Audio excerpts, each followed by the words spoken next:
चलिए जी बच्चे स्टार्ट करते हैं हम लोग question number 9.6।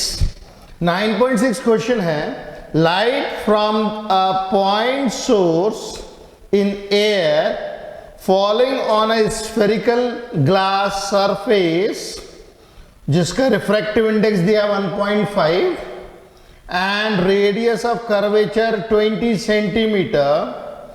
The distance of the light source from the glass surface is 100 centimeter. At what position the image is formed?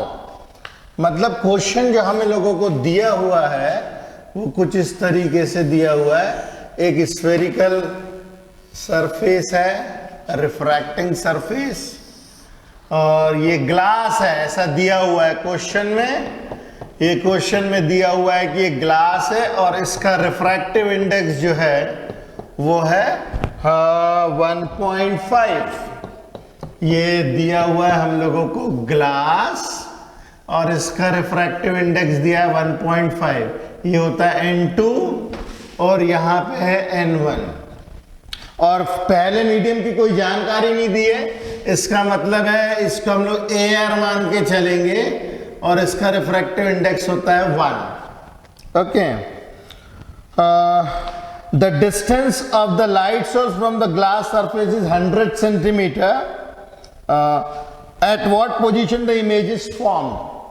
Object जो है, ऑब्जेक्ट यहाँ पे 100 सेंटीमीटर के ऊपर है, ये 100 सेंटीमीटर के ऊपर है, और हमें ये भी जानकारी दी हुई है कि इसका जो रेडियस ऑफ कर्वेचर है, इसका रेडियस ऑफ कर्वेचर दिया हुआ है हम लोगों को 20 सेंटीमीटर। अब वो बोल रहे हैं इमेज कहां पे फॉर्म होगी ये बताइए। ओके, तो हम लोगों के पास जो फॉर्मूला है, हमारे पास एक फॉर्मूला है N2 upon V minus N1 upon U is equal to N2 minus N1 upon R। Refracting surface के लिए हमारे पास ये फॉर्मूला है, और हम लोगों ने ये फॉर्मूला डिराइव करते वक्त एक बार साइन कन्वेंशन लगा चुके हैं। एक और बार हम लोगों को साइन कन्वेंशन लगाना पड़ेगा, और वो कैसे लगाते हैं हम लोग जरा देखें।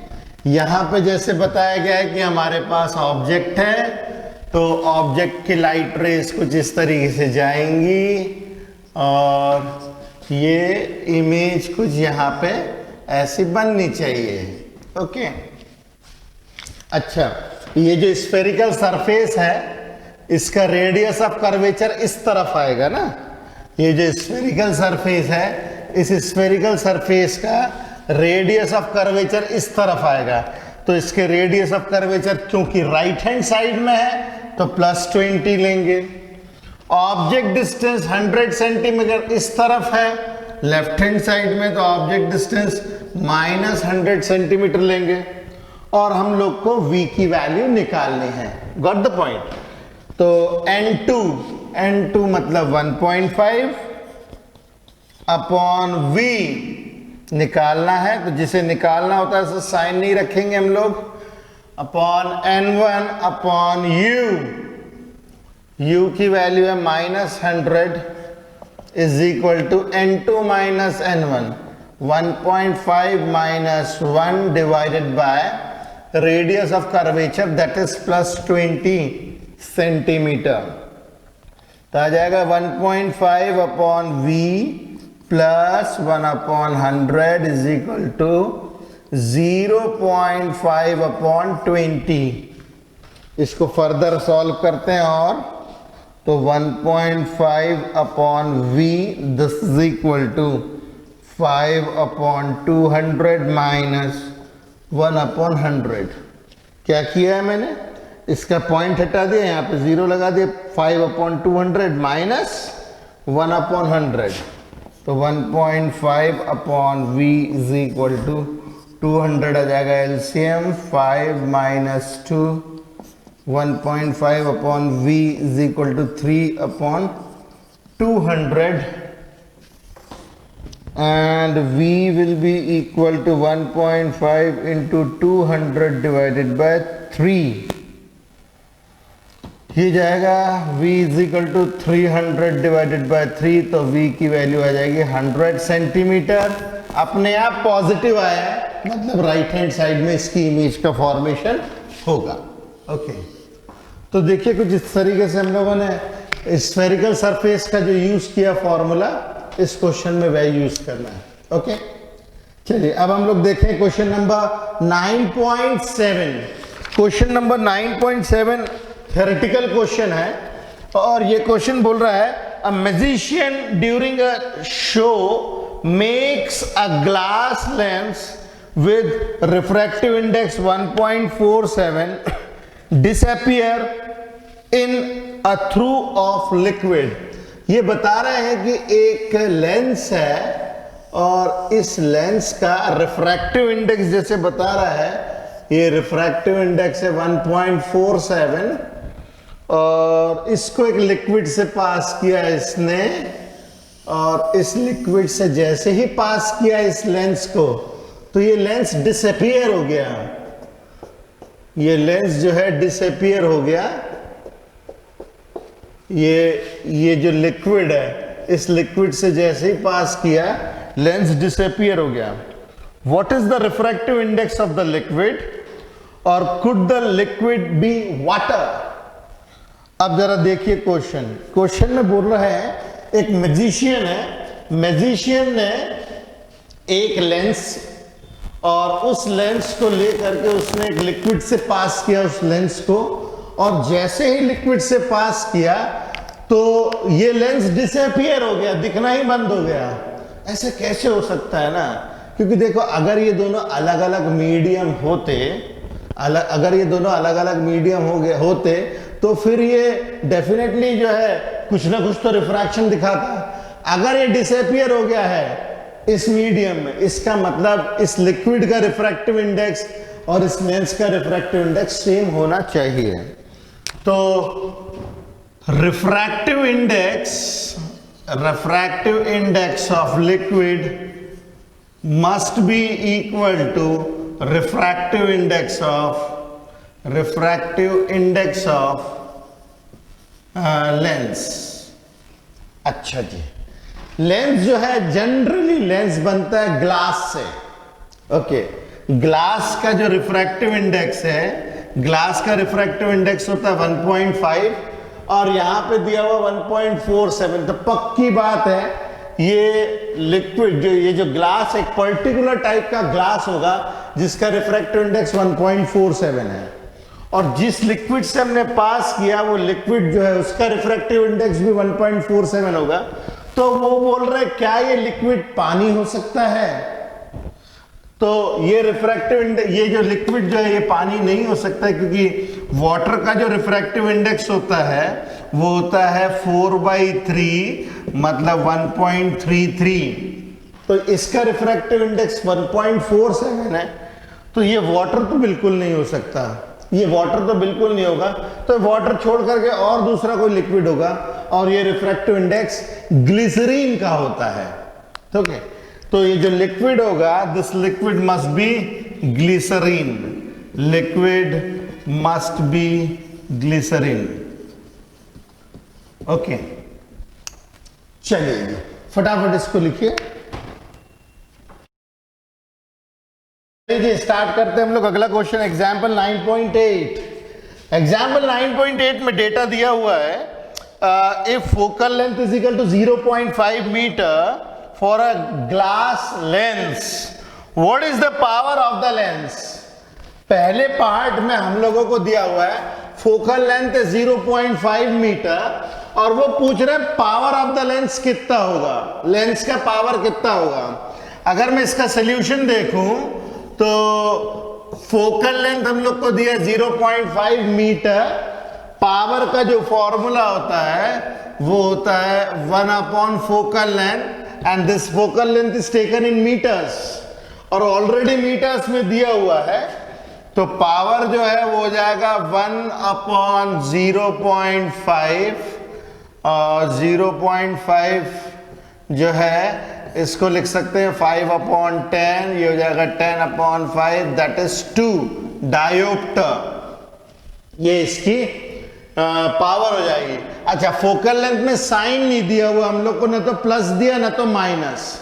अगर ये इस तरीके का लेंस होगा, अगर ये लेंस कॉन्वेक्स होगा, तो कॉन्वेक्स लेंस के केस में इसका फोकल लेंथ होता है पॉजिटिव, कॉनकेव लेंस के केस में इसकी फोकल लेंथ होती है निगेटिव। तो अगर ये लेंस जो है कॉन्वेक्स हुआ तो इसका पावर पॉजिटिव रहेगा, अगर कॉनकेव हुआ तो इसका पावर जो है निगेटिव लिया जाएगा। Got the point? अब दूसरा पार्ट है इसी का, ये हम लोगों ने पहला पार्ट सॉल्व किया। सेकंड पार्ट है इसका, the radii of curvature of the faces of double convex lens. Double convex lens के लिए रेडियाई ऑफ कर्वेचर दिया है 10 सेंटीमीटर 15 सेंटीमीटर, दोनों के रेडियस ऑफ कर्वेचर दे दिए हम लोगों को। Its focal length is 12 centimetre, focal length 12 centimetre दे दिया है। अब रिफ्रैक्टिव इंडेक्स हम लोगों को निकालना है, लेंस मेकर्स फॉर्मूले का ही इस्तेमाल करना है हम लोगों को। अब इस सेकंड वाले का सलूशन मैं बताता हूं। देखिए, सेकंड वाले क्वेश्चन में ये जो हम लोगों के पास लेंस होता है double convex lens, double convex lens में ये वाला जो पहला सरफेस होता है, ये वाला जो सरफेस होता है वो उसका रेडियस ऑफ कर्वेचर इस तरफ होता है, R1 जो है वो इस तरफ है, R1 इस तरफ है, और जो दूसरा सरफेस होता है ये दूसरा वाला सरफेस, इसका जो रेडियस ऑफ कर्वेचर होता है R2 वो इस तरफ होता है लेफ्ट हैंड साइड में। अब पहले वाले कर्वेचर का जो रेडियस दिया हुआ है 10 सेंटीमीटर दिया हुआ है, तो R1 जो हम लोग को 10 सेंटीमीटर दिया हुआ है ये हम लोग लेंगे पॉजिटिव में, और R2 की वैल्यू 15 सेंटीमीटर जो कि इस तरफ आएगी ये लेंगे हम लोग माइनस में, -15 सेंटीमीटर। रिफ्रैक्टिव फोकल लेंथ हुई 12 सेंटीमीटर, तो इस तरीके के लेंस की, कॉन्वेक्स लेंस की फोकल लेंथ हमेशा पॉजिटिव होती है, तो फोकल लेंथ जो है हम लोग पॉजिटिव लेंगे +12 सेंटीमीटर। अब रिफ्रैक्टिव इंडेक्स निकालने, रिफ्रैक्टिव इंडेक्स ऑफ लेंस हम लोगों को निकालना है। ओके, लेंस मेकर्स फॉर्मूले का इस्तेमाल करेंगे अपन लोग, यूजिंग लेंस मेकर्स फॉर्मूला, और वो होता है 1 focal length is equal to n21 -1 1/r1 - 1/r2। तो फोकल लेंथ दिया है 12 ये, तो 1/+12 that is equal to n21 - 1 1/r1 +10 1/-15, तो 1/12 इज इक्वल टू n21 - 1 1/10 1/15, 10 15 का एलसीएम हो जाएगा 30, और ये जाएगा 3 + 2, तो n1/12 is equal to n21 - 1 5/30, तो n21 - 1 will be equal to 30/5 into 1/12। 3 जाएगा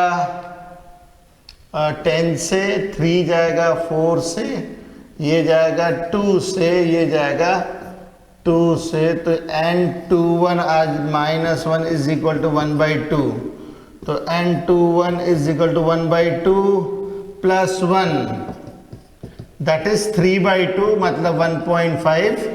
इसका रिफ्रैक्टिव इंडेक्स हम लोगों को मिल जाती है। ओके, देखिए ध्यान रहे, बिना साइन कन्वेंशन के हम लोग कोई भी फॉर्मूला इस्तेमाल नहीं करेंगे। साइन कन्वेंशन 2 बार इस्तेमाल होते हैं, एक बार डेरिवेशन करते समय और एक बार न्यूमेरिकल करते समय। डेरिवेशन जब हम लोग करते हैं उस टाइम पे जनरलाइजेशन के लिए हम लोग लगाते हैं साइन कन्वेंशन, और जब हम न्यूमेरिकल सॉल्व करते हैं स्पेसिफिक केस बनाने के लिए हम लोग साइन कन्वेंशन लगाते हैं। तो 2 बार साइन कन्वेंशंस लगती है। ओके, अब अगला क्वेश्चन है हम लोगों का, नेक्स्ट क्वेश्चन थर्ड, इसी में थर्ड पार्ट है। A convex lens has 20 centimetre focal length in air. एक कॉन्वेक्स लेंस है, ये कॉन्वेक्स लेंस बोला तो डबल कॉन्वेक्स लेंस ही माना जाएगा। इसका एयर में रिफ्रैक्टिव इंडेक्स है 20 सेंटीमीटर, ओके।